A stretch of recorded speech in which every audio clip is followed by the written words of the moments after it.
Boa noite, pessoal. Um sopão de tira dúvidas com o João. Estamos na área, são 19 horas e vamos tirar umas dúvidas, ver o que o pessoal quer saber sobre a questão de ir morar no campo. Que dúvidas as pessoas têm? Uns têm medo, outros têm medo de cobra, outros têm medo de não sei do que, querem saber uma série de coisas. Então vamos ver o que rola de dúvidas aí, para a gente ir proseando com vocês, tá bem? Uma boa noite a todos.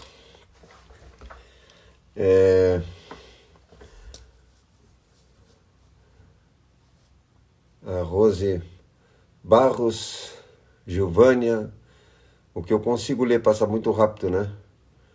A G. Pérez, boa noite. Liv Femani, boa noite, professor, obrigado.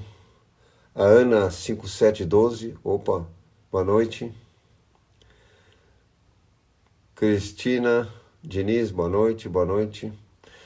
Moro na Suíça e gostaria de saber como plantar em terreno inclinado. Porra, a Suíça toda é inclinado. A gente visitou milhares de projetos aí, de inverno, inclusive na capital, de hortas em terreno inclinado. O que se faz em terreno inclinado? Tá, é uma boa pergunta.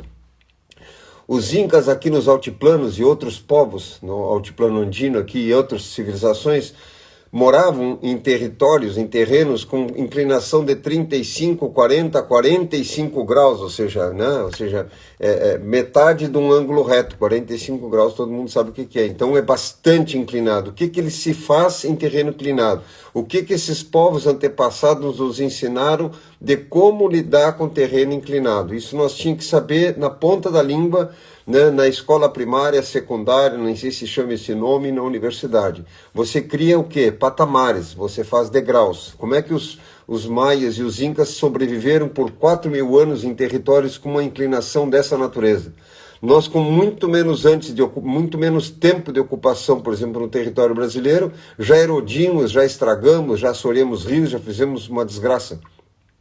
Essas pessoas ficaram mais de 4.000 anos aí, se não fossem os espanhóis que estavam até agora, né?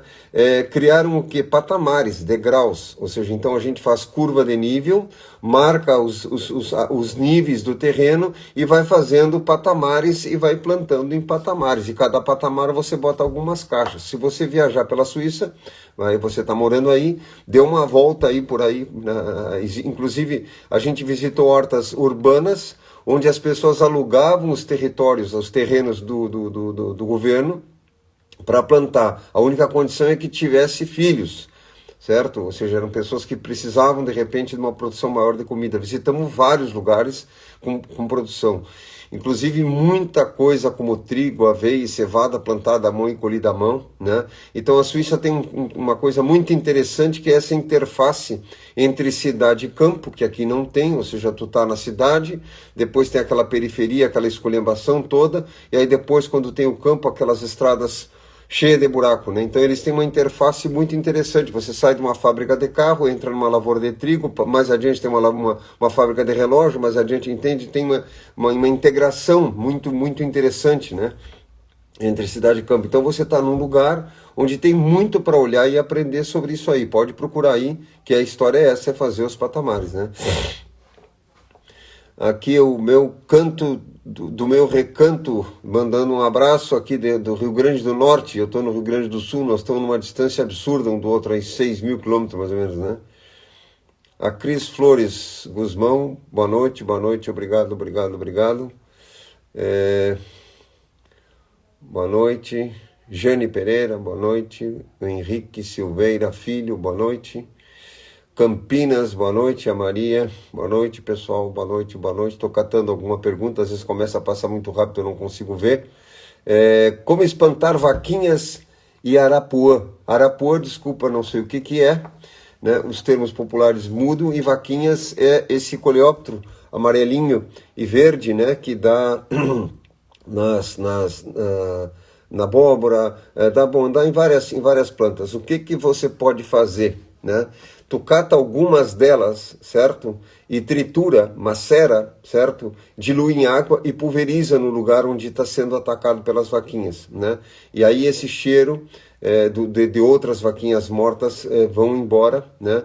e também pode até levar à morte algumas em função dessa coisa do intestino dos animais, que você triturou, etc, etc.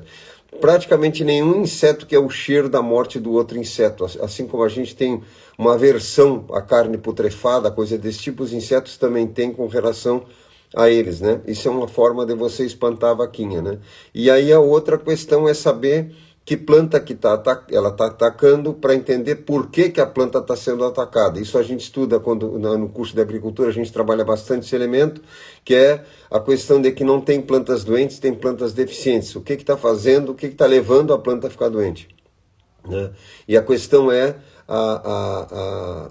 as deficiências minerais, tanto os ataques de insetos, de fungo, ou todo tipo de doença tem uma relação com falta de nutrição, certo? Porque se a planta está bem nutrida, às vezes o ataque dos insetos é muito pequeno ou para, né? Então tem que ver que tipo de planta é e o que está faltando no solo, né? É isso aí.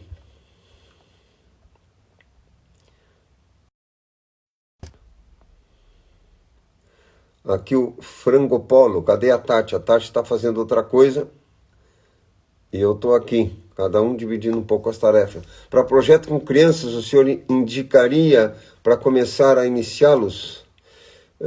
Também sem sentido a frase, mas enfim, as crianças, na verdade, se você ensina o valor da semente, a plantar semente, né, a mexer com a terra, ver de onde é que vem o alimento, né, entender as cores, as relações das cores com a vitamina, ou seja, tem várias coisas que pode trabalhar. Isso eu já trabalhei com escolas para fazer essa ampliação da capacidade da criança entender o alimento como uma relação direta com a saúde dela e coisas desse tipo, né? E outra, que o contato com a natureza, as crianças hoje, tudo é se sujar, não pode se sujar, tem toda essa coisa, essa lógica, né? Então poder meter a mão no barro, o pé no barro, poder sujar a mão, né? Não ter que estar cuidando da roupa para estar mexendo numa terra, em alguma coisa, as crianças gostam disso, né? Então, para iniciar as crianças nisso, às vezes até um acampamento, né? Fazer uma fogueira, ensinar a fazer uma fogueira, montar um acampamento, ensinar a fazer uma comida, a colher uma coisa na horta, plantar, tudo isso são atividades que marcam para o resto da vida. Eu sei porque eu tenho lembranças da minha infância fazendo coisas desse tipo, né, com meu avô, que eu nunca mais esqueci. E depois contato com os animais, né, dar comida para os animais, né, não ter medo dos animais, entender um, entender outro, e ver as relações, as reações e as relações que você pode ter com os animais, né? E eu vejo que as crianças chegam aqui e ficam encantadas, por exemplo, de poder tocar na ovelha, e tocam nas ovelhas e conseguem conviver com as ovelhas, dar uma comida para um cavalo, comida para um peixe, entender que o peixe, tu chega na beira d'água, ele reconhece que tu chegou para dar comida, as pessoas não têm nem ideia disso. Qualquer elemento desse que você trabalhar, marca na vida de uma criança. Então tem mil coisas para fazer, né, com relação a isso, né?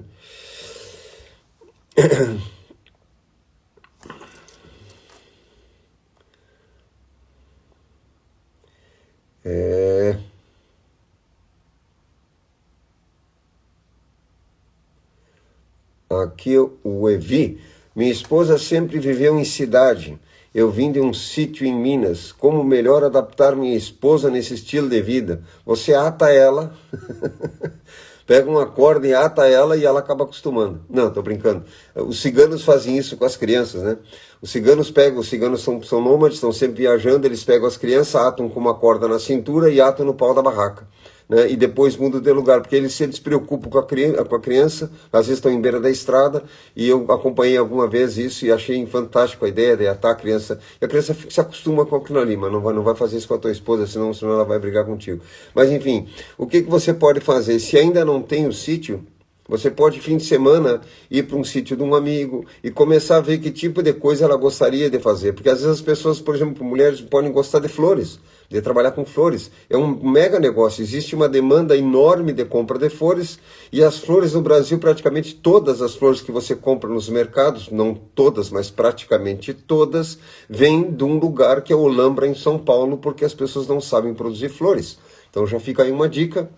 né? A produção de flores no Brasil é deficiente, as flores viajam milhares de quilômetros para chegar até os lugares porque as pessoas não se dedicam a plantar flores. Então fica uma dica. Talvez ela goste disso, talvez ela goste de animais, talvez ela goste de uma outra coisa. E como a gente tem dito, no campo você pode montar um centro holístico, você pode criar um lugar para fazer trilha, você pode criar um lugar para receber idosos, para receber empresas, para fazer um café colonial, enfim, é uma lista de coisas, né? No curso a gente trabalha esse passo a passo para as pessoas entenderem que existe uma quantidade gigante de negócios rurais que você pode desenvolver e não necessariamente você precisa virar um agricultor ou precisa virar um pecuarista, né? A ideia é que as pessoas tenham um mínimo entendimento de onde vem o alimento dela, pelo menos, né? E criar algum negócio, né? No campo e sair das cidades, porque é uma forma de nós desincharmos as cidades.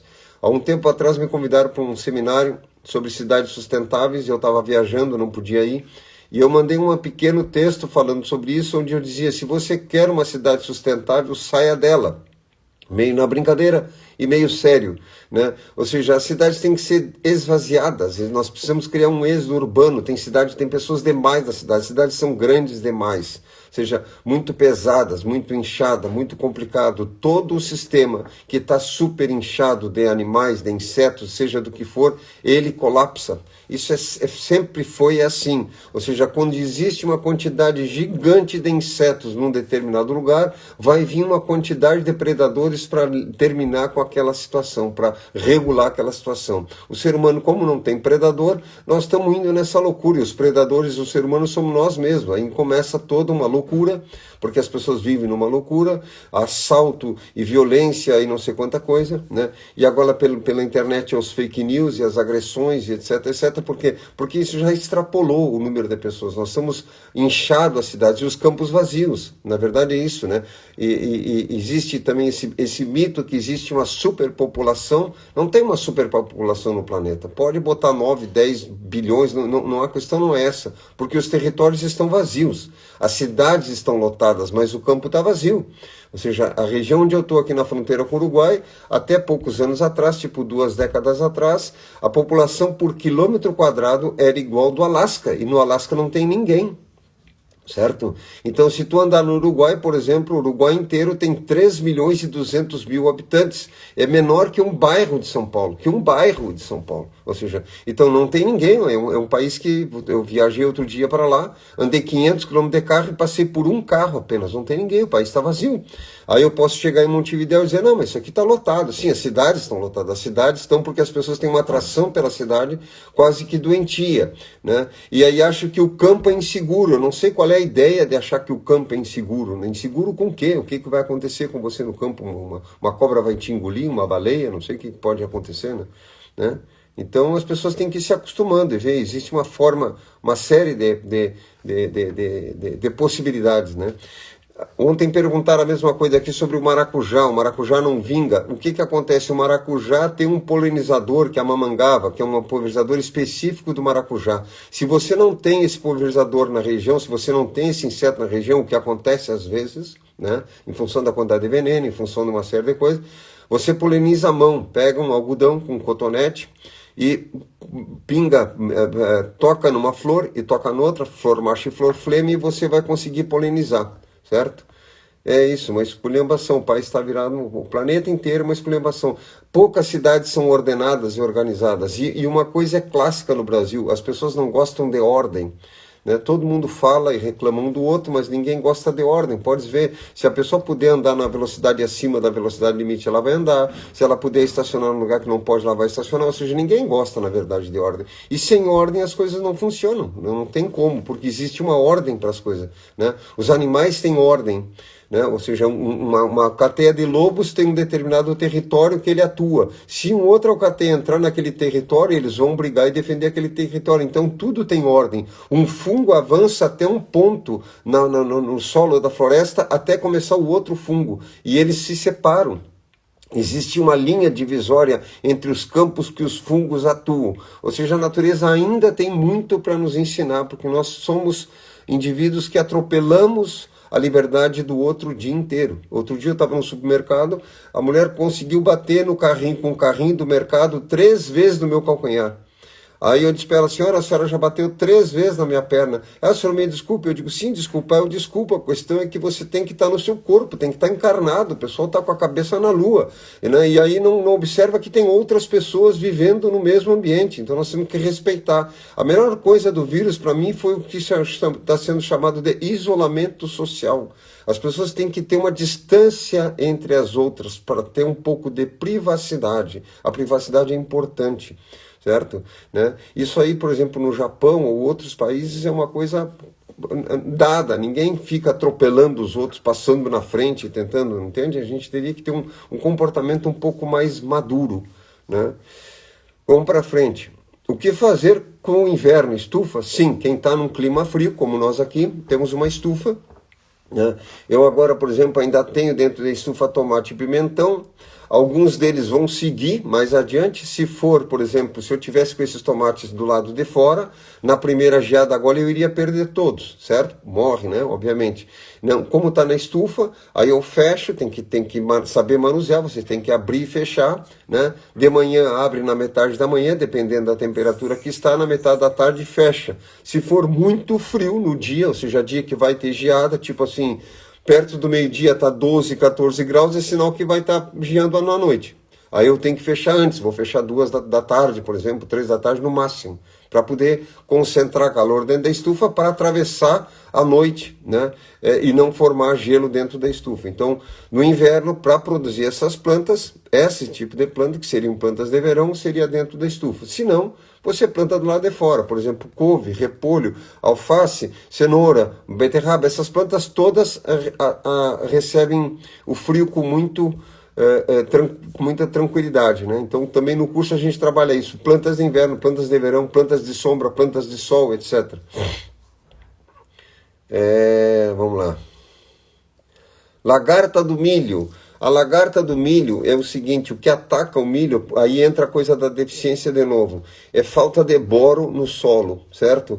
A lagarta de milho, então você tem que trabalhar, primeiro, ordenar o seu solo, organizar o seu solo por falta de bora, que se você procura na internet bora, onde comprar, vem líquido, vem em pó, vem as diluições direitinho, porque agora não dá tempo de eu dar uma aula inteira sobre isso, mas é boro, certo?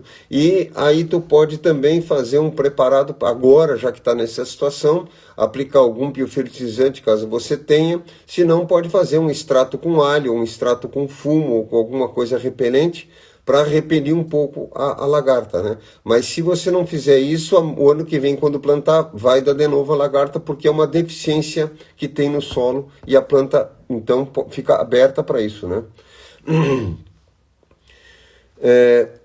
Adea Moura, construção de casas em local frio e úmido no inverno, o que precisamos considerar? Hoje de manhã eu dei uma aula para a Universidade Federal da Bahia, falando sobre as construções em relação aos ambientes que você está, né? Ainda dei o exemplo para eles de um esquimó que tem que construir com gelo porque não tem outro material. Então cada um, primeira coisa, você vai procurar o material que teria na sua região, certo? Esse é um fato. Ou seja, a bioconstrução parte da arquitetura vernacular. Vernacular é o que vernáculo é o que é do nativo, é o que é do terreno, né? Então, a bioconstrução seria a partir disso. Eu não sei se você está tratando a construção com uma lógica da bioconstrução ou não. Seja o que for, né? Como é que eu vou pensar em construir num lugar frio e úmido? Ou seja, eu tenho que ter paredes que sejam grossas, ou que tenha um bom material isolante, pode ser o ar, pode ser parede dupla, certo? Ou algum material isolante, certo? Você tem que fazer, o ideal seria fazer a entrada de luz no telhado, que é luz zenital, todos os prédios têm aqui entrada de luz no telhado, né? A gente chama isso de zenital, né? Então tu vai trabalhar mais ou menos 1% da área do piso em entrada de luz no telhado, 1%, não é 10%, 1%, né? Aquecimento, dependendo do frio, a gente tem fogão a lenha e lareira nos prédios, dependendo da situação a gente acende. O fogão a lenha se acende porque a gente cozinha nele, e a lareira então seria um aquecimento a mais, né? E outra coisa que é importante, uma coisa são projetos da casa, outra coisa materiais que você vai usar, e outra coisa são sistemas. Então projeto se o projeto tem que ter um bom projeto relativo ao que você está falando. Materiais seria quais os materiais que tu tem para construir, se vai fazer bioconstrução, se vai fazer alvenaria, se tem madeira, se tem pedra, se tem barro, se tem palha, aí são os materiais. E sistemas são isso, ou seja, sistema de entrada de luz, sistema de circulação de ar, sistemas de coleta de água de chuva, sistema de tratamento de esgoto, enfim. E aí, o que tu vai considerar? Primeiro, orientação solar da casa, isso é básico, ou seja, onde é que está o norte no terreno que você está. Se você estiver no hemisfério sul, quem estiver assistindo no hemisfério norte é em direção ao sul, porque para quem está no hemisfério norte, o Equador está para o lado sul, certo? Então, para nós aqui, o Sol está no norte, eu tenho que saber para que lado, então, é o norte no meu terreno, onde é que nasce o Sol, onde é que ele morre, e eu vou orientar minha casa toda para o norte, esse é o primeiro ponto. Toda a parede sul eu fecho, não abre porta, não abre janela, não abre nada, então o que acontece? Do sul só vem frio, então eu tenho o sul completamente fechado, nossos prédios aqui não tem abertura para sul, né, por causa do frio, certo? Eu vou fazer entradas de luz, certo? Para que entre sol no inverno, mas que não entre sol no verão, porque no verão geralmente é quente. Então, para isso eu tenho que ter um beiral onde eu estudo essa inclinação de luz, certo? E a umidade bom, outra coisa é pensar em forrar piso, porque o frio vem de baixo, ver que tipo de piso tu vai colocar, evitar esses pisos frios, esses pisos que se compra de cerâmica queimada, né, fria, né, e tentar fazer um forro que também você consiga armazenar calor, ou seja, um forro bem vedado, né, para armazenar calor, pode ser uma manta de alumínio em cima, qualquer coisa assim, né. Bom, então, essas seriam algumas condições para você criar um pensamento de uma casa em clima frio, certo? Aqui a pergunta se seria bom construir com madeira, pedra ou barro. Se tem, é ótimo. Aí tu bota pedra para botar no alicerce, por exemplo, pode fazer um alicerce todo de pedra, certo? Em cima disso tu pode trabalhar com madeira, né? E tem que ver que madeira você tem, que barro você tem. Quem tem, por exemplo, madeira como eucalipto, você pode cortar toras de eucalipto, né, com mais ou menos 30 centímetros de comprimento, toras assim, empilhar uma do lado da outra, como se estivesse fazendo uma pilha de lenha, e com o barro tu senta elas, aí tu faz o que a gente chama de cordwood, né? Ou seja, que é uma parede toda de toco. Aí entra aquilo que eu falei da arquitetura vernacular, ou seja, como é que surgiu essa construção do cordwood, como tantas outras, né? As pessoas empilhavam lenha, né, no hemisfério norte, e começaram a se dar conta que nos lugares que estavam empilhando as lenhas, os galpões onde eles empilhavam a lenha, às vezes era mais quente que as próprias casas. Por quê? Porque tinha um isolamento térmico da grossura da madeira, da grossura da pilha de lenha. E aí eles começaram a construir, na verdade, que é uma pilha de lenha. Você faz uma pilha de lenha que é a própria parede, que a gente chama de cordwood. Então vai ficar a dica, mais barato que você comprar uma casa de madeira, você fazer uma pilha de tora, né? A pedra usa como alicerce até uns 40, 50 centímetros de altura para isolar a madeira do chão, e tem como fazer uma construção bem interessante assim, e senta com o barro, em vez de botar cimento, tu senta os tocos com barro, bem alinhados, bem parelho, depois tu pode invernizar esses tocos todos, né? Quem quiser saber mais sobre isso, ou entra em contato conosco, ou procura na internet cordwood, e você vai ver sobre isso.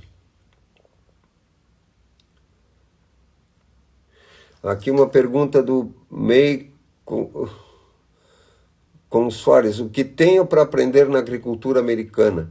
Bom, várias coisas, né? A questão é que os Estados Unidos consomem muita energia para produzir alimento. Por exemplo, a gente viu muito agricultores que recebem certificação orgânica, por exemplo, e eles queimam as plantas invasoras com fogo, a propano. No Brasil seria inviável uma coisa dessa, porque imagina, o bujão de gás está quase a R$100, os caras prendem aquilo no trator e saem queimando áreas gigantes com aquilo, porque para eles é muito barato isso, né? Então, agora, o que tem é muita ferramenta diferente que não tem no Brasil. Eles têm uma infinidade de tipos de ferramenta para capina, para semeadura. Por exemplo, eu trouxe uma semeadeira de lá, que aqui no Brasil custa uma fortuna, lá eu paguei $100 e poucos por isso. Semeadeira pequena para semear cenoura, rabanete, etc, etc. Então, uma coisa interessante para aprender aí é a quantidade de equipamentos que eles têm para a agricultura, equipamento de pequeno porte para pequena agricultura, ou seja, muito valorizado a mão de obra da agricultura familiar, né? Embora tudo que passe para nós, o que vendam para nós, esses mega estruturas de produção transgênica, etc, etc, mas tem muita agricultura pequena, agricultura orgânica e de qualidade, né? Outra coisa é a forma como eles organizam os produtos para botar numa feira, a forma como eles embalam os produtos, ou seja, tudo isso faz parte de um processo agrícola, que é o que a gente tenta explicar também nos cursos, a importância de você transformar o produto, a importância de você pegar esse produto que tu desenvolveu, né? Numa outra live agora eu vou trazer um aluno que fez esse acabamento todo, a gente vai conversar junto sobre isso, que ele chegou nesse produto final muito bem acabado para vender, que é o que a gente fala. E para lá eles são o rei da propaganda, né? Os Estados Unidos é o rei da propaganda. Então eles têm isso muito bem feito, muito bem organizado. Isso vale a pena visitar, aí dá para entrar na internet e procurar várias coisas. Outra coisa que tem muito nos Estados Unidos é produção de semente orgânica. Eu, quando montei a Bionatura aqui em 96, foi o primeiro projeto de sementes orgânicos de hortaliça na América Latina, e os Estados Unidos já estava fazendo isso há muito tempo, então tem muito disso para visitar lá também, né? Aqui estão me mandando, o Fábio me mandando um abraço dos alunos da agronomia da UFS, Universidade Federal do ano, não sei agora o que é da Bahia, essa que eu dei essa aula hoje de manhã. Não sei bem a sigla qual é. O Fábio, vamos para outro dia, outra aula com vocês. Fico no aguardo do retorno. De Pernambuco, aqui mandando um abraço também, enfim. Florianópolis na área, Santa Catarina, Concórdia. Um abraço bem Galdério, sabe lá quem é essa figura aqui? Um abraço a vocês. Vamos ver outra pergunta. Presidente Prudente, São Paulo, boa noite também.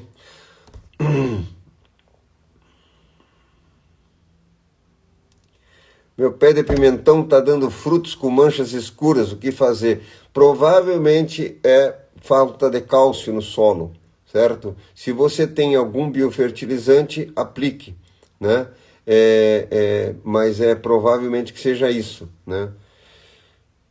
Cupins no solo, bom, cupinzeiro. O pessoal quer exterminar. Os termos são muito bons, né? Eu quero exterminar com as formigas, quero exterminar com os cupinzeiros, né? E os cupins devem pensar, eu quero exterminar com o ser humano. Bom, impossível você exterminar com os cupins, impossível nós exterminar com as formigas têm 350 milhões de anos, as baratas sobreviveram à bomba atômica, os cupins estão aí também há alguns milhares de anos, então esquece essa ideia de exterminar, porque nós não vamos conseguir exterminar nada, a não ser nós mesmos. Né? Porque a gente, na verdade, é muito burro ainda com relação à vida nesse planeta. Nós estamos cagando na água, jogando lixo por tudo que é lugar, não respeitamos o filho, não respeitamos porra nenhuma, então nós estamos numa escola ainda aprendendo muito e temos muito para aprender. A gente só está meio maquiado, vamos dizer assim, né? Uma roupa bonitinha, limpinho, etc., bem penteado, né? As mulheres maquiadas, tudo, as unhas pintadas, mas na verdade o pessoal é muito tosco, né? A gente ainda é muito ignorante diante da natureza. Mas vamos lá. Cupim é um indicativo biológico, ou seja, a natureza está falando contigo que o solo que tu estás está muito compactado. O cupim é um indicador de solo compactado. Ele diz que o solo chegou no máximo de compactação. E isso quando tem uma quantidade enorme. É que nem o termo praga. Quando a gente diz que tem uma praga na lavoura, é sinal que a quantidade de insetos se multiplicou tanto que chegou ao ponto de virar praga, ou seja, está dando um prejuízo econômico. Então eu não sei se o teu cupim aí está nesse estado, ou seja, se tem uma quantidade gigante de cupim a ponto de estar inviabilizando a atividade agrícola no lugar ou pecuária no lugar. Se é isso, ou seja, se você tem muito além da conta, é sinal que existe uma desfunção. Ou seja, está desequilibrado. E esse desequilíbrio é relativo a um solo compactado. Ou seja, o mau mau manuseio durante pelo menos uns 20 anos para trás, de compactação por fogo, agricultura feita errada, solo manejado com muita umidade, muita máquina pesada, enfim, uma série de coisas, né? Era mata e ficou pasto, botaram o gado em cima, aí tem uma lista, depois eu teria que olhar o lugar para poder dizer o que foi exatamente. Mas o cupim está dizendo que o solo está no máximo de compactação, não tem ar. É por isso que ele aparece. Então, se você conseguir pegar nesse terreno, subsolar, afrouxar a terra, né, e dar um descanso nela, o cupim vai embora, certo? Você achar que é loucura o que eu estou dizendo, mas é um fato, tenho experiência disso, estamos trabalhando com isso em vários lugares. Então, o cupinzeiro é um indicador biológico, né? O que fazer para afastar gafanhoto? Bom, tem que ver onde está esse gafanhoto, mas o gafanhoto é o seguinte, tem que ter aves no lugar, certo? Galinha de Angola, por exemplo, já come gafanhoto, entre outras galinhas. Se você tiver uma quantidade de aves, elas vão comer o gafanhoto, porque o gafanhoto é rico em proteína, e aí vão querer comer o gafanhoto, né? Como aqui como é o nome do amigo? Mascote africanamente, algo assim. Meu amigo, ele diz o seguinte: como posso tirar uma cachopa de marimbondo da cumieira da casa? Eu não sabia que casa de marimbondo chamavam de cachopa, né? E nunca ouvi falar, mas então fica a dica do amigo aí chamar a casa de marimbondo de cachopa. Como é que tira da cumieira da casa? Só com fumaça, né? Botar muita fumaça. A fumaça para o inseto é indicativo de que tem fogo na floresta. Por que se põe fumaça para tirar o mel da abelha? Porque quando a abelha sente a fumaça, ela faz o quê? Ela começa a comer mel, certo? Que não é um hábito muito de comer em quantidade, né? Então ela começa a comer mel, comer, por quê? Porque quando ela vai embora, por causa do fogo na floresta, ela se instala em algum lugar e a primeira coisa que ela faz é fazer cera. Então, por isso que pega o cara que é preguiçoso e diz, não, fulano fica só fazendo cera, porque fica parado, né?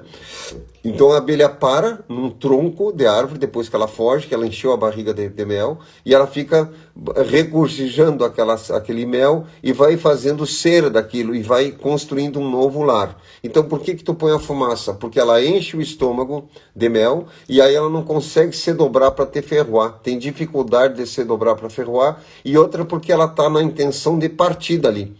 Então, por isso que a gente trabalha com fumaça. Então, se tu fizer uma intervenção com muita fumaça, os marimbondos vão embora, certo? Agora, cuidado, né? Porque eles podem te atacar também antes de ir embora, né? O Jailton mandando um abraço lá de São Carlos, São Paulo.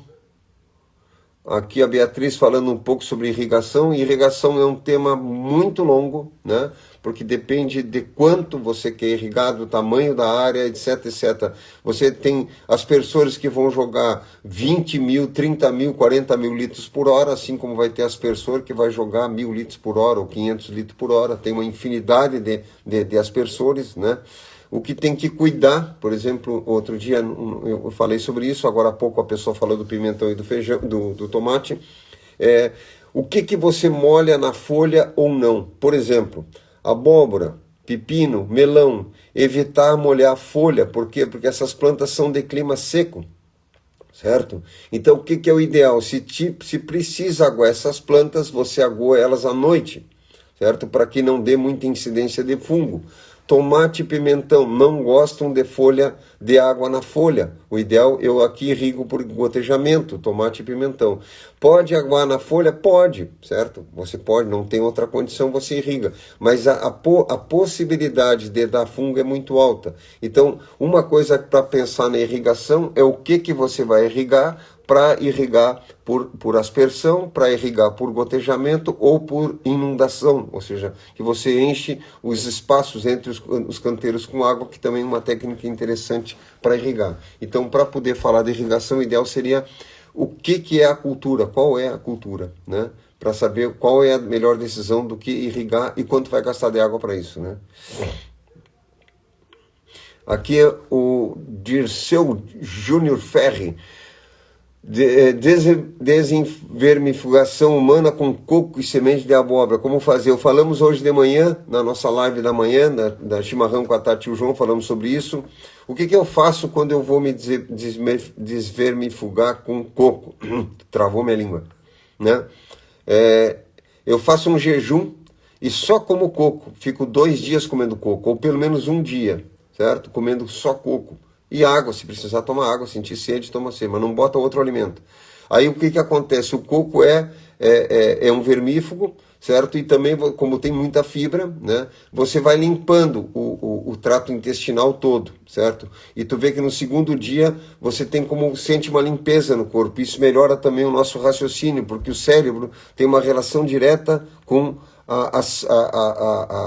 o cérebro tem uma relação direta com o intestino, certo? É o segundo cérebro, tanto que a gente mostrou um livro aqui, né, que era o intestino como o segundo cérebro, né? E outra coisa são sementes de abóbora. O que que a gente faz aqui? Eu pego essa semente de abóbora, seco ela um pouquinho, molho ela primeiro, boto um pouquinho de sal, se for o caso, se a pessoa quer para ficar mais temperadinho, né? E aí bota um pouco de sal por cima, bota para secar, aí tu pode ter um vidrinho e vai comendo aquilo, né? Come o máximo que você puder de semente, mastiga bem, engole. Eu como com casca e tudo. Ela também é vermífugo. Então, se a cada 2, 3 meses tu faz um intervalo de um jejum e come coco e semente de abóbora, você consegue desvermifugar. Só que você vai atuar sobre alguns tipos de vermes, né? Não todos, né? Porque tem alguns muito resistentes. Então, outra técnica também natural seria engolir dente de alho. Porque o alho que tu vai mastigar fica um gosto ruim, fica um hálito ruim, etc. Então tu pode pegar o alho como se fosse um comprimido, né? Só tira a casca dele, bota na boca, toma com um copo d'água, engole 1 ou 2 ou 3 alhos, né? E faz isso também por uns 3, 4 dias. Também o alho tem um impacto grande com esses seres do nosso intestino. Então fica aí algumas dicas, né? É isso aí.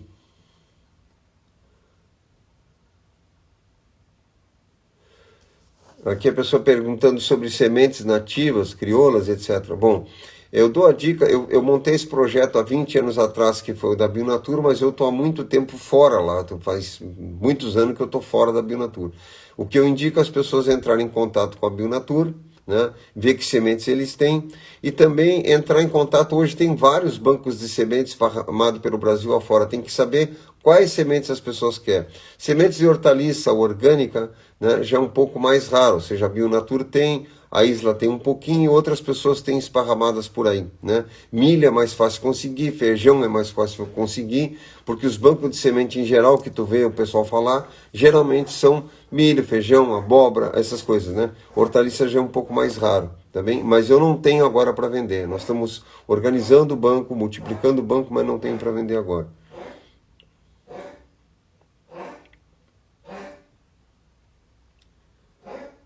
Aqui outra falando sobre as lesmas. Uma vez perguntaram para o Bill Mollison que tinha muita lesma na horta, como acabar com as lesmas. Ele disse que o problema era a falta de marreco. O que a gente faz às vezes? Eu pego 1 ou 2 marrecos, largo dentro da horta por 1 hora ou 2 horas, no tempo que eu vou estar lá, e eles andam pelos canteiros tudo, e primeiro ele tenta comer os insetos. Não que ele não coma algumas folhas às vezes também. Então, mas eles adoram comer lesma e cascudinho, né, e caramujo, e insetos em geral, né? Então eles vão andando pelo meio das plantas e vão catando tudo isso. Muito mais do que 2 horas não dá, porque aí eles já vão começar a querer fuçar nas plantas e a comer outras coisas. Então tu deixa por um tempo, depois tira fora, né?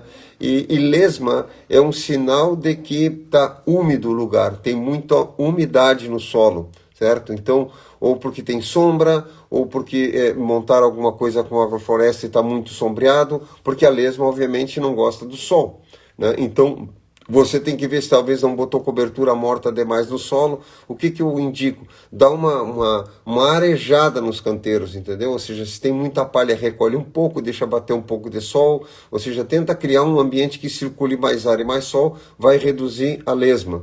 Cinza de fogão nos canteiros também, né? Mas se tu puder introduzir aí um pinto novo, ou marreco, 2, 3 marrecos, não sei o tamanho da sua horta, né? Mas tenta introduzir isso, tu vai ver que reduz bastante já isso aí, né? Aqui a pessoa perguntando se é fácil plantar erva mate para consumo próprio. Eu acho que sim, eu não tenho erva mate aqui, porque é muito frio aqui para erva mate onde eu tô, né? Eu não tenho, mas é uma planta a princípio simples, né? Uma planta nativa brasileira, né? Aqui, cobra de novo, pessoal comentei sobre cobra, assim, falei sobre cobra. O que que acontece? Volta aquilo que eu falei, né, de formiga, etc. Você tem que criar uma ecologia no lugar que você está. As cobras não gostam de barulho, etc, etc, e movimento, né? Então, assim, ó, se passar, o exemplo que eu dei outro dia foi isso, se passar uma aranha, uma barata, uma formiga na frente de uma galinha, a galinha vai comer ela imediatamente. Por quê? Porque aquele é alimento. Então, o que eu falo é o seguinte, tu tem uma cadeia alimentar, certo? Ou seja, os animais, todos têm predadores e presas, e alguns são presas sempre, como a ovelha, por exemplo, não é predador, né, de nada, né? Alguns herbívoros são assim, né?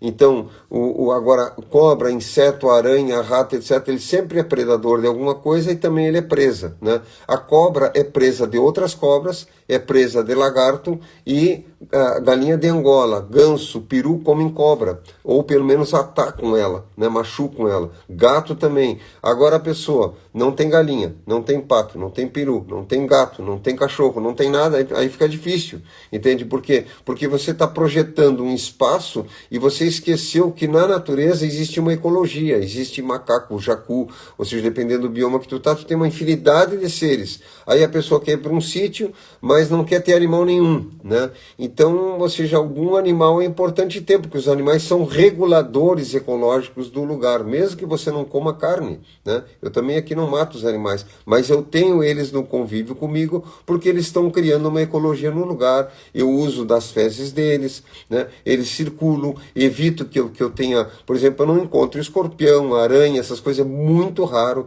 Dia de chuva, acontece de aparecer algumas aranhas dentro de casa, porque os bichos entram para dentro dos prédios quando está por chover, né? Mas assim, a população que poderia ter se eu não tivesse animal nenhum seria enorme, né? Rato, por exemplo, sem ter gato fica complicado, né? Não ter um gato no campo é complicado, porque é bem provável que apareça rato, certo? E aí se tu não tem, né? Que é o que acontece na cidade. Outro dia eu estava falando sobre isso. Você tem uma população gigante de baratas e ratos na cidade, muito mais do que no campo, por incrível que pareça. Por quê? Porque não tem predador, né? Então falta predador e tem oferta de alimento. Que oferta de alimento? O lixo todo, o lixo orgânico as pessoas jogam fora. A gente aqui no campo não joga fora nada, porque o resto da comida ou das cascas das frutas, das coisas, ou vai para a galinha, né, ou vai para o cachorro, ou vai para a horta. Então não tem o fora, não existe o fora, não tem o que botar fora, né? O vidro eu abro, lavo, se eu usei uma compota, alguma coisa, e vai prego, vai parafuso. Eu não vou botar um vidro fora, eu uso para botar alguma coisa dentro, né? E na cidade tu não tem como fazer isso, tu pega e vai tudo fora. Então nós estamos, por isso que eu estava colocando, nós temos que desinchar as cidades, certo? As cidades não se sustentam e pesam no planeta, pesam no ambiente e na loucura das pessoas. Tem muito mais louco na cidade do que no campo. O louco no campo fica muito mais tranquilo, porque os animais toleram os loucos. Eu, por exemplo, os bichos me toleram aqui, estou bem tranquilo aqui.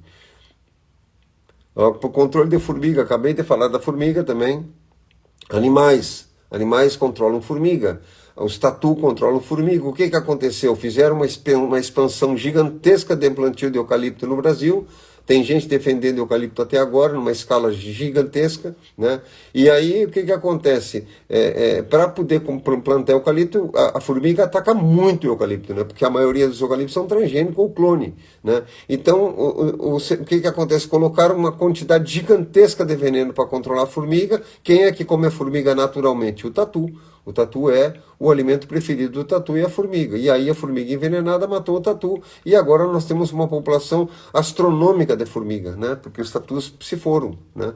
Então, como é que eu controlo formiga? Com a galinha de Angola, come muita formiga. E eu já expliquei o trabalho de fazer com a fruta, com a laranja podre, tritura a laranja podre, o caldo da laranja você dá um banho num arroz, seca esse arroz cru, sem cozinhar, e esse arroz está inoculado com o fungo da laranja fungada que eu falei, e esse arroz tu bota no carreiro. A formiga carrega o arroz, como ela está inoculada, esse fungo que está na laranja vai atacar o fungo que está no formigueiro e mata a formiga de fome. Você consegue controlar a formiga sem usar veneno. Leva mais tempo que o veneno, demora mais para matar a formiga, mas no tempo você cria um equilíbrio, que é o que nós estamos falando. Eu preciso criar um equilíbrio ecológico no lugar onde eu estou. As cobras sempre tiveram aí, as formigas sempre tiveram aí, as baratas, os ratos, tudo. Tem animais desses que estão há mais de 300 milhões de anos. Nós não vamos exterminar nenhum deles. Teve uma matéria na década de 80 que saiu na Globo Rural, dizendo que ou o Brasil acaba com a saúva, ou a saúva acaba com o Brasil. Matéria de capa. É uma mentira, um absurdo, porque nem uma coisa nem outra, nem a saúva vai acabar com o Brasil, nem nós vamos acabar com a saúva. Por quê? Porque não tem como você terminar um animal que durou 300 mil anos. Quem somos nós?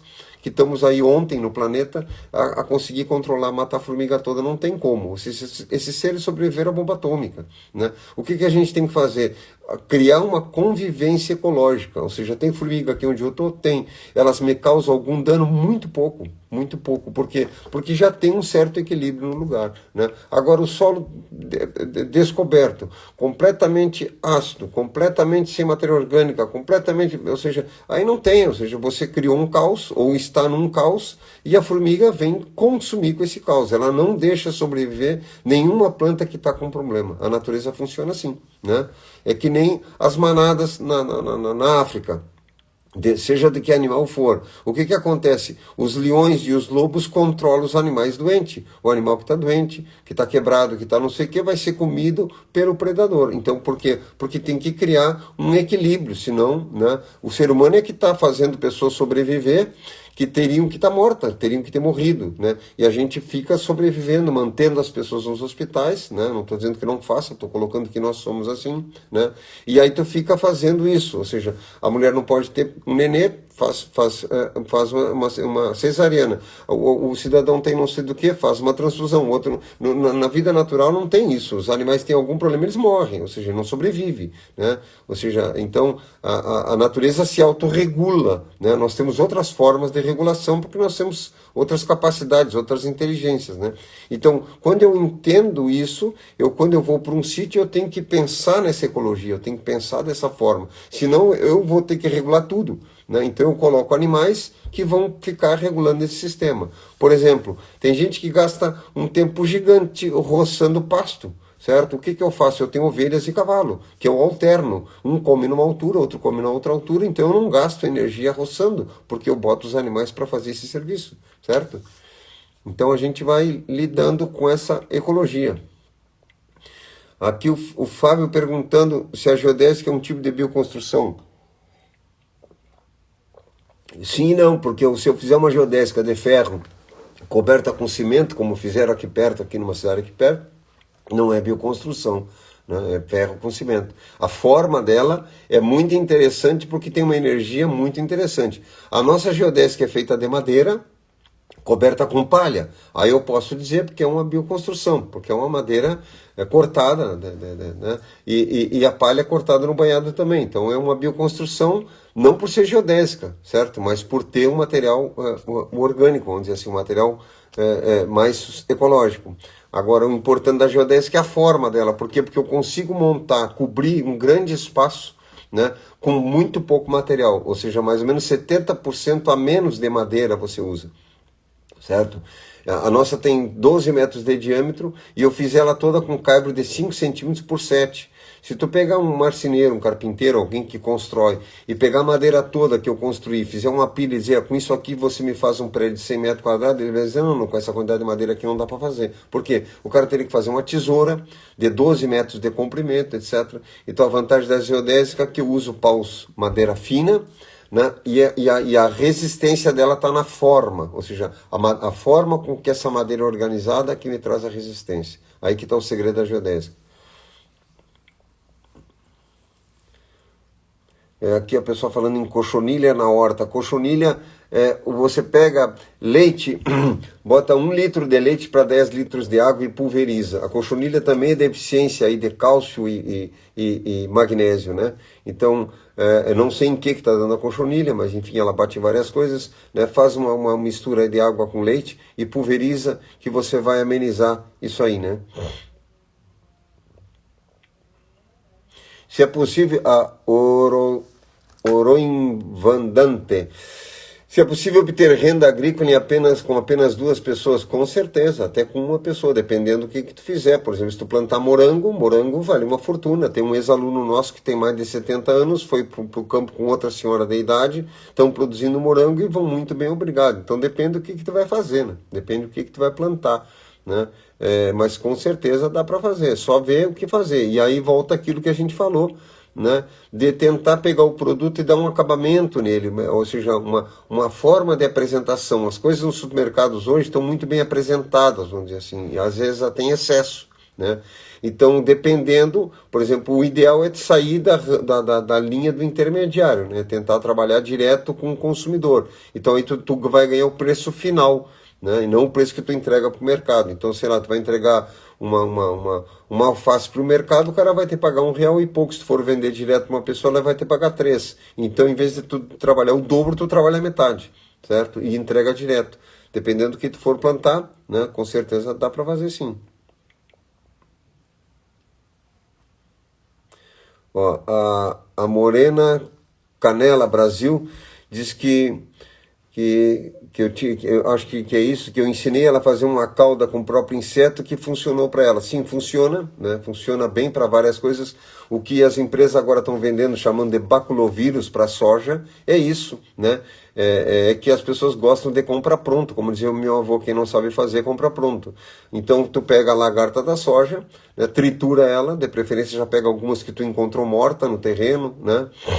Tritura elas, e aí tu pulveriza com elas mesmas. O que acontece? Tu imagina o corpo de um ser triturado, a quantidade de patógenos que acaba aquilo depois que fermentou para os outros da mesma espécie, certo? É bem provável que você mate as outras. A lógica é um pouco essa.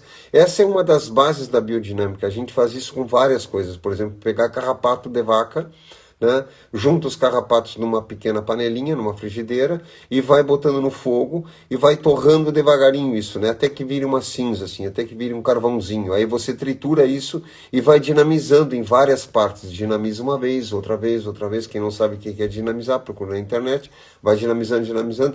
Tu vai ter um líquido que está com esse arquétipo, vamos dizer assim, com essa informação, porque a gente tem que entender que existe mais coisa no plano invisível do que no plano visível. Me desculpe para quem não estuda essas coisas, enfim, né? Então, eu trabalho num campo etérico, vamos dizer assim. Isso não tem nada de místico, isso é uma coisa factual, né? Isso é física quântica. Então, eu vou trabalhar num campo etérico. Eu vou pegar esse animal que foi queimado, no caso o carrapato, que eu dei exemplo, ou o burrinho, ou um escorpião, ou qualquer coisa dessas, né? Que é outra forma de fazer sobre os animais peçonhentos.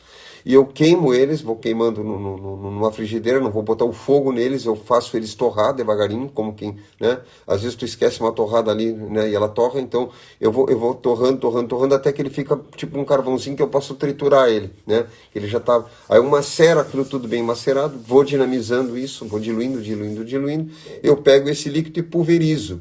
Ou seja, o que acontece? Eu estou levando uma informação, né, etérica no ambiente, onde um ser foi carbonizado, certo? E os animais daquela espécie não ficam naquele lugar, certo? Por quê? Porque ele na cabeça dele houve um mega incêndio ou qualquer coisa assim, certo? Que levou a morte por carbonização daqueles indivíduos da espécie dele, certo? Então se faz isso com carrapato, se faz isso com escorpião, se faz isso com várias coisas, né? Inclusive com rato, com pele de rato, só que a pessoa teria que fazer isso, né? Pegar o animal, etc. Bom, mas isso são coisas que a gente estuda na biodinâmica e às vezes se fala, e hoje casualmente eu resolvi falar.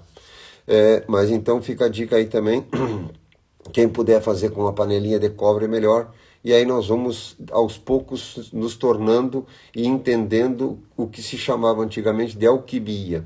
Os alquimistas sabiam muitas coisas, né? E aí os laboratórios se apropriaram de várias informações e a medicina virou essa coisa que está aí agora, né? A veterinária virou essa coisa que está aí agora, a agronomia, tudo virou isso que está aí, que é compra de coisas de laboratórios. Ninguém faz mais nada. As pessoas perderam a essência da ciência, ou seja, o essencial era os aprendizados verdadeiros, como é que tu faz um extrato de uma planta, como é que tu faz um remédio para cura, para não sei quanta coisa, que é como os índios estão sobrevivendo até hoje. Na Amazônia tem índios com 16 mil anos, nações aí que estão há 16 mil anos, são 305 etnias e a gente não sabe quase nada deles. Eles sobrevivem à picada de cobra, a cortes, a tudo, todo tipo de coisa. Por quê? Porque eles sabem essas ciências da natureza, né?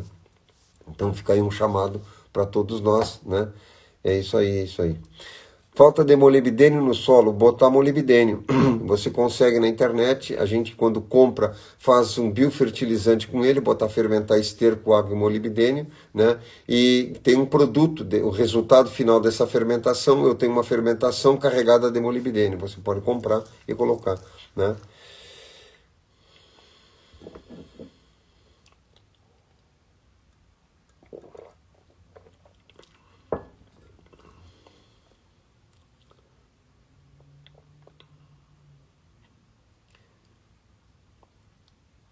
Aqui ó, a Marta Barbosa perguntando, é verdade que reciclar pneus, cobrindo e plantando dentro, pode contaminar a terra? Sim, a gente não aconselha que façam isso, existem vários sites aí na internet sugerindo para fazer esses plantios em pneu, a gente não recomenda, o pneu está carregado de dioxina, tem vários outros produtos tóxicos, o país tem uma quantidade de materiais, temos pedra, temos madeira, tem bambu, tem tudo que é tipo de coisa, para que eu vou pegar pneu? Pneu você manda, devolve para a fábrica que fez ele, né? Vamos fazer outra coisa com o pneu.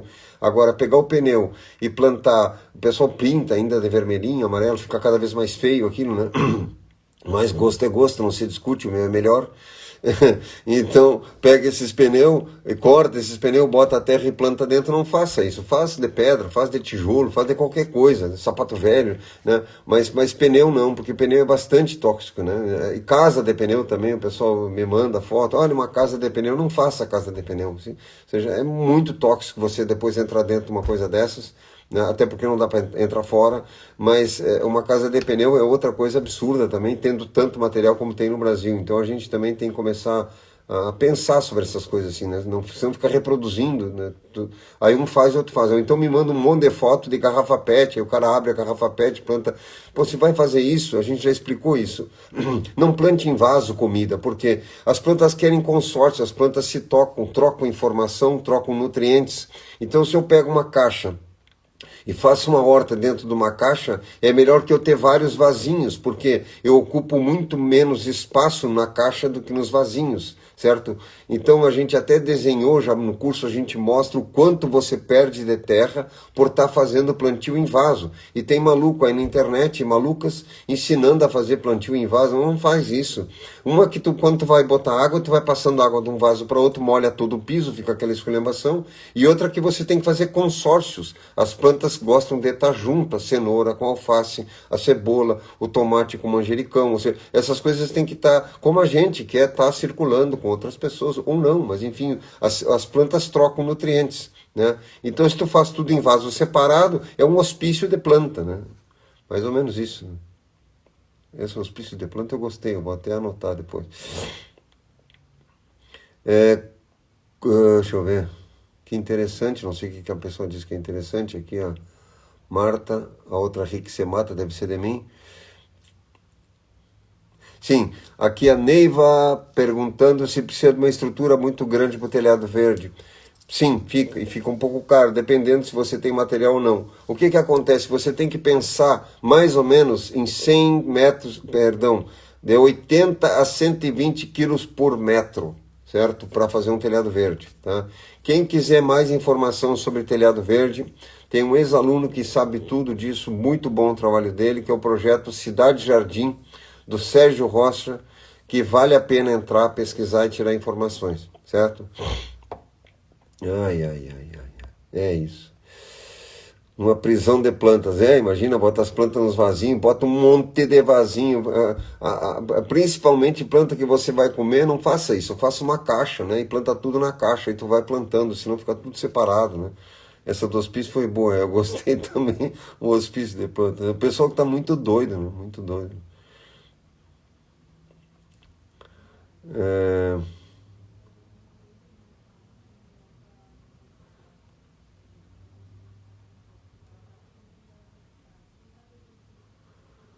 aqui não deu para entender o que a pessoa diz aqui.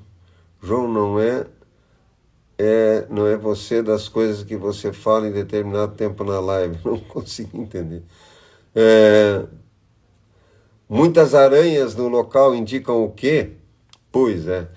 Quando aparece muito sapo, tem períodos na vida da gente, porque você tem que estudar uma outra coisa importante que é animal speak, ou seja, os animais dizem alguma coisa, tem literatura sobre isso, né? Que você estuda o que significa um animal. Quando começa a ter muito sapo na tua vida é que você vai ter uma mutação, vai haver uma grande mudança. A aranha, eu estou tentando lembrar o que é e não lembro, né? Mas para controlar a aranha é o que eu falei, certo?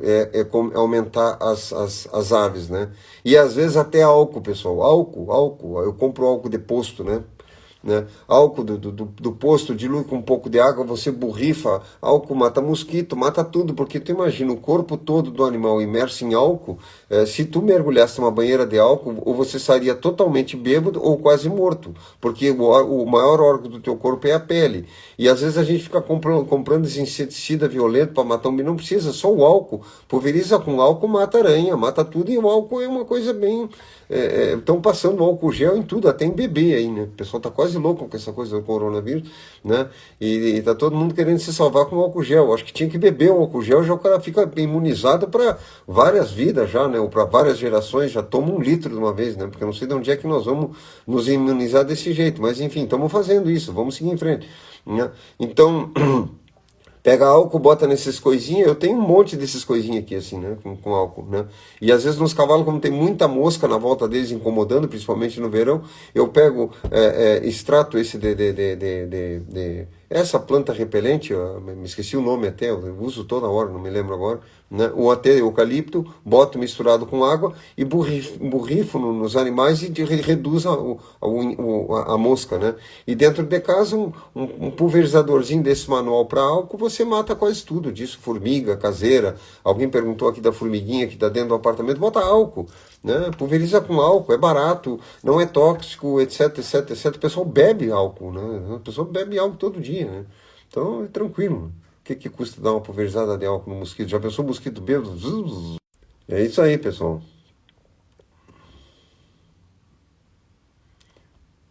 Pula muito e não consigo ler, rapaz, aqui.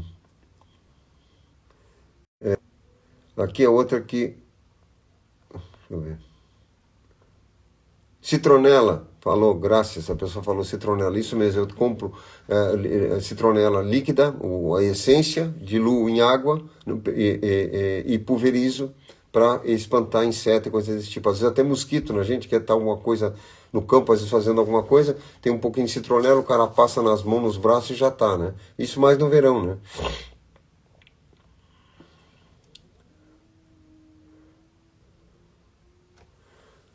A Fátima dizendo que esse álcool foi bom. João, gosto de tipo que é sincero. Às vezes é um perigo ser sincero, né?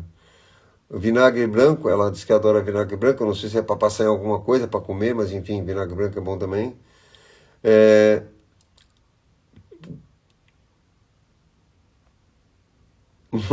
O mosquito bêbado fica dando meio, né? E mata fácil isso, né, com álcool, né? E às vezes a gente fica criando 1000 ideias mirabolantes para matar os bichos e é fácil. Essa formiguinha que dá em casa, tem que cuidar o seguinte: lixo orgânico, quem está em apartamento, o lixo orgânico evita colocar resto de comida junto, sabe? Se tem resto de comida, né, que tem a carne, coisa desse tipo, comida cozida, coisa assim, bota esse resíduo num saquinho, num potinho, num Tupperware desse e bota na geladeira, certo? E aí em algum momento que você saia leve, dê para um cachorro, dê para alguma coisa, bota no pé de uma árvore, porque essas formigas são atraídas por açúcar e por carne e gordura, certo? Porque são carnívoras, né? Então, esses restos de cozinha, de comida, evita misturar no lixo orgânico, certo? Da cozinha, né? Então, por exemplo, eu não boto nada de resíduo de comida aqui, claro, aqui porque nós damos para os cachorros, para as galinhas. Mas quem está no apartamento não tem para quem dá, não mistura junto no lixo orgânico, que fica às vezes 2, 3 dias ali, porque isso atrai a formiga. E aí pega esse pulverizadorzinho que eu falei do álcool e bota nas frestas por onde ela anda. Nenhum bicho caminha em cima do álcool, só o ser humano que é atraído por álcool, né? O pessoal vê um bar, mete os 2 pés no freio, para e vai beber. Né? Os animais não fazem isso, né? Então tu já sabe, para poder espantar um pouco as formigas dentro de casa, é álcool, certo? Espanta e atrai o ser humano. Então para atrair as pessoas, tu abre o álcool, aí os caras vêm. E para espantar os insetos, tu abre o álcool e o pessoal vai. É mais ou menos isso, não é assim? Né? Porque praticamente o povo brasileiro todo bebe, né? Todo mundo bebe, e bebe um monte, né? Porque o consumo de álcool no Brasil é uma coisa absurda, né? Eu acho que essa coisa da imunização, que o pessoal está pensando em se imunizar inteiro. Então bebe todo, em vez de passar na mão, toma o álcool. Né? Acho que é isso, não sei se é, né? Sei que o pessoal bebe bastante. Bom, essa aqui é uma caneca, só que não é álcool, é sopa. Bom, pessoal, bateu 1 hora e pouco. Amanhã não. Amanhã sim, amanhã às 19 horas estamos aqui de novo com vocês, respondendo mais umas perguntas, tá bem? E aqui tem uma dica boa aqui da Isabela. Para matar mosquito, bebe um vinho e depois sopra no mosquito. Mosquito, porra, meu pau de mosquito. Bom, então pessoal, eu estou encerrando a live aqui. Amanhã às 19 horas estou aqui de novo, certo? E quinta-feira de manhã temos um chimarrão com a Tati e com o João, às 7 da manhã até às 8 da manhã. Então, terças e quintas, chimarrão com Tati e João, das 7 às 8, que a gente entra mais em outros temas. E aqui, às 19 horas, eu vou estar com vocês todos os dias, que eu vou estar respondendo perguntas sobre viver no campo e coisas dessa natureza, todo tipo de pergunta, unha encravada, dor de cotovelo, e perder o marido, essas coisas. Tá bem, pessoal? Um grande abraço para vocês e até amanhã, às 19 horas, no mesmo Bate-Canal. Vamos ver se encontramos algum mosquito bêbado. Quem embebedar algum mosquito, por favor, filme e posta aqui no nosso canal, @rama.permacultura. Um grande abraço a todos e até amanhã.